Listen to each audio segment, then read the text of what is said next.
Hey you. Oh my god, guys, something horrible has happened. A person, a part of a marginalized group, is talking about their experience being harassed and judged harshly in a culture that incentivizes said harassment and how bad that is. Quick, angry white men and the women who enable them in order to gain even a quarter of the engagement and success they do get mad and rant about it, proving their point. Well, here we are again.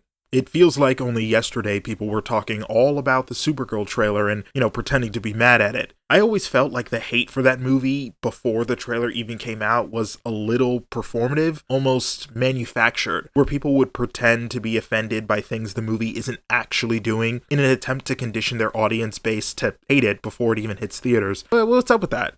You ever think about that? Why do they do that? I mean, we know why they do it, money. It's really more of a question of what good it actually does. And in the wake of the second trailer being released and an interview with star Millie Alcott, I think somebody needs to maybe take a look at the outrage machine, because it seems to be stuck on loop. I mean, seeing some of their videos, they ran this same playbook last time, and the time before that, and the time before that, and the time before that, and also the time before. So basically, after the Supergirl trailer was released, there was a profile in Vanity Fair of actress Millie Alcock where she talked a little bit about her time as a figure in the pop culture space, from House of the Dragon to the upcoming Supergirl. And in one part of the piece, she talks about the possible backlash she'll probably receive playing the role of Kara Zor-El's Supergirl, an occurrence that's all too unfortunately common for women within the space. The negative reaction to her as it relates to this piece, though, comes in the form of her response to one question, saying, "It definitely made me aware that simply existing as a woman in that space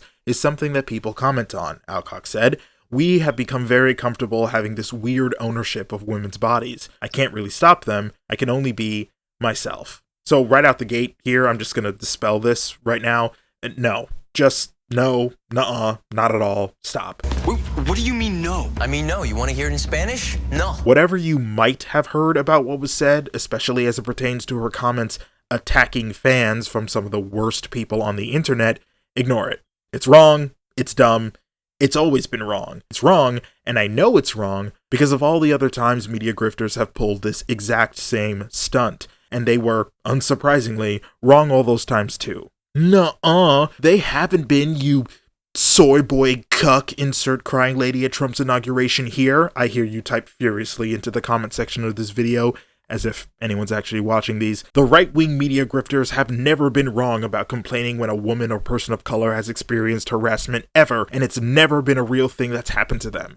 And don't say with Papa Saidu, or Daisy Ridley, or Kelly Marie Tran, or Moses Ingram, or Mandela Stenberg, or John Boyega, or the cast of Rings of Power, or Lily Reinhardt, or Tatiana Maslany, or Bella Ramsey, or you get the idea. It's the same pattern on repeat ad infinitum. A pattern they seem to not care about us knowing, or are just incapable of seeing themselves. Ironic, considering that they love talking about how anytime something like this happens, it's actually a pattern foretelling the failure of a project, which, in the case of a number of these, hasn't actually been the case. So let's actually take a beat and talk about that pattern.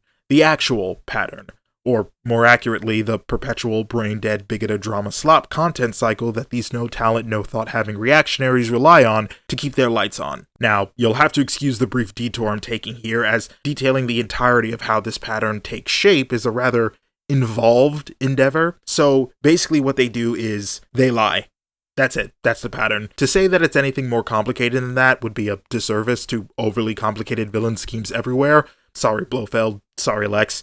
Both of you, I'd never insult my boys like that. That's all this is. It's just a lie. It's a bunch of angry white dudes in their 50s with neckbeards mad that somebody they don't like said a thing that hurt their fee-fees, and now they lie because it gives them, I don't know, maybe a sense of power or something. Isn't that what it's about for these guys? They like to feel they're owning the libs or destroying Hollywood. Yeah, these guys are really showing the industry what for by making shitty thumbnails and racist AI-generated music videos and literally going to Hollywood premieres. Sorry, lost my train of thought there. Point is, it's all a lie. It was a lie here, it was a lie with Daisy Ridley, it was a lie with Moses Ingram, it was a lie with Amanda Stenberg. No one is attacking the fans, no matter how many times people lie and say that they are for engagement. Those who have experienced harassment and harsh judgment from people for doing nothing other than the job they were hired to do and talking about it isn't an attack on you or others like you. It's just an acknowledgement of an objectively shitty way these people have to go through their lives. Kind of makes you wonder, though, every time shitty people get called out for shitty behavior, why is it that these guys always have something to say?